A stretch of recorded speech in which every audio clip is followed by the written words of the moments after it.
കാലത്ത് തന്നെ നല്ല രീതിയിൽ ഫുഡ് കയറ്റിയിട്ടാണ്. കാരണം ഇന്ന് നല്ല രീതിയിൽ കാലറി ബേൺ ചെയ്യാൻ നല്ല സാധ്യതയുണ്ട്. അതുകൊണ്ട് തന്നെ കാലത്തൊരു ആലു പൊറോട്ടയും അതുപോലെ തന്നെ തൈരും അച്ചാറും. കഴിഞ്ഞ ഒരു മാസമായിട്ട് കേരള ടു കാശ്മീർ യാത്ര ആരംഭിച്ചിട്ട് ഇപ്പോൾ കഴിഞ്ഞ ഒരു മാസമായിട്ട് ഇത് തന്നെയാണ് കണ്ടിന്യൂസ്ലി ഞാൻ കഴിച്ചുകൊണ്ടിരിക്കുന്നത് കേട്ടോ. ഇന്ന് നമ്മൾ പോകുന്ന വഴി കുറച്ച് വിജനമായ സ്ഥലമാണ് കേട്ടോ. അധികം രീതിയിൽ വിജനത ഉണ്ട്. അതുകൊണ്ട് തന്നെ അവിടുത്തെ ഹോട്ടലിലത്തെ ഭക്ഷണവും കാര്യങ്ങളും എങ്ങനെയാണെന്ന് നമുക്കറിയില്ല. അതുകൊണ്ട് റിസ്ക് എടുക്കണ്ടല്ലോ എന്ന് വിചാരിച്ചിട്ടാണ് കാലത്ത് നല്ല രീതിയിൽ ഭക്ഷണം കഴിച്ചത് കേട്ടോ.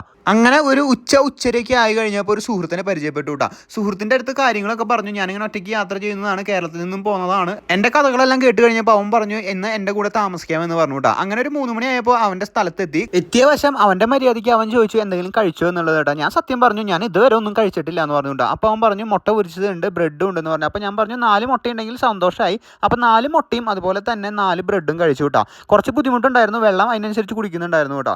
അതിനുശേഷം വേറെ എന്തെങ്കിലും വേണമെന്ന് ചോദിച്ചപ്പോൾ ചോറ് കിട്ടുകയാണെങ്കിൽ കുറച്ച് നാളായി ചോറ് കഴിച്ചിട്ട് ചോറുണ്ടോ എന്ന് ചോദിച്ചു. അപ്പോൾ ചോറുണ്ടെന്ന് പറഞ്ഞു കേട്ടോ അവൻ. അപ്പോൾ ഞാൻ ചോറും അതുപോലെ തന്നെ കുറച്ച് ചാറ് കറിയും അതുപോലെ തന്നെ അച്ചാറും അവിടുത്തെ തന്നെ ഒരു ഉപ്പേരിയും കഴിച്ചു കേട്ടോ. എല്ലാം കൂടി കൂട്ടി കഴിക്കുന്ന കാരണമാണോ എന്നറിയില്ല, എന്തിനൊക്കെ നല്ല എരിവ് കയറി വരുന്നുണ്ടായിരുന്നു കേട്ടോ. പിന്നെ ജാമ് കുറച്ച് അവിടെ ഇരിക്കുന്നുണ്ടായിരുന്നു, ചോറും ജാമും കൂടി കുറച്ച് മിക്സ് ചെയ്ത് കഴിച്ചു കേട്ടോ. അപ്പോഴാണ് ഒരു ആശ്വാസം കിട്ടിയത്. പിന്നെ ഞാൻ വന്ന സൈക്കിളിൻ്റെ കാര്യങ്ങളൊക്കെ ആയിട്ടാണ് ഞാൻ പറഞ്ഞത്. കേരളത്തിൽ കിട്ടുന്ന ഏറ്റവും ബെസ്റ്റ് ആയിട്ടുള്ള ബഡ്ജറ്റ് ആയിട്ടുള്ള ഒരു സൈക്കിളാണ് ടോഡിൻ്റെ TD 850 എന്ന് പറഞ്ഞ സൈക്കിളൊക്കെയാണ്. അങ്ങനെ എൻ്റെ വിശേഷങ്ങളും കാര്യങ്ങളെല്ലാം ഞാൻ പറഞ്ഞു, ഇന്ന കാര്യങ്ങളൊക്കെയാണെന്ന് പറഞ്ഞു കേട്ടോ. എന്നിട്ട് അവരുടെ നാട് കാട്ടാൻ വേണ്ടിയിട്ട് എന്നെ കൊണ്ടുപോയിട്ടാ. നല്ലൊരു നാടാണ്. അങ്ങനെ അവിടുത്തെ നാടും പുഴകളും പൂക്കളും എല്ലാം കണ്ട് ഇന്ന് രാത്രി ഞാൻ അവരുടെ ഒപ്പം തന്നെയാണ് കേട്ടോ കൂടണത്.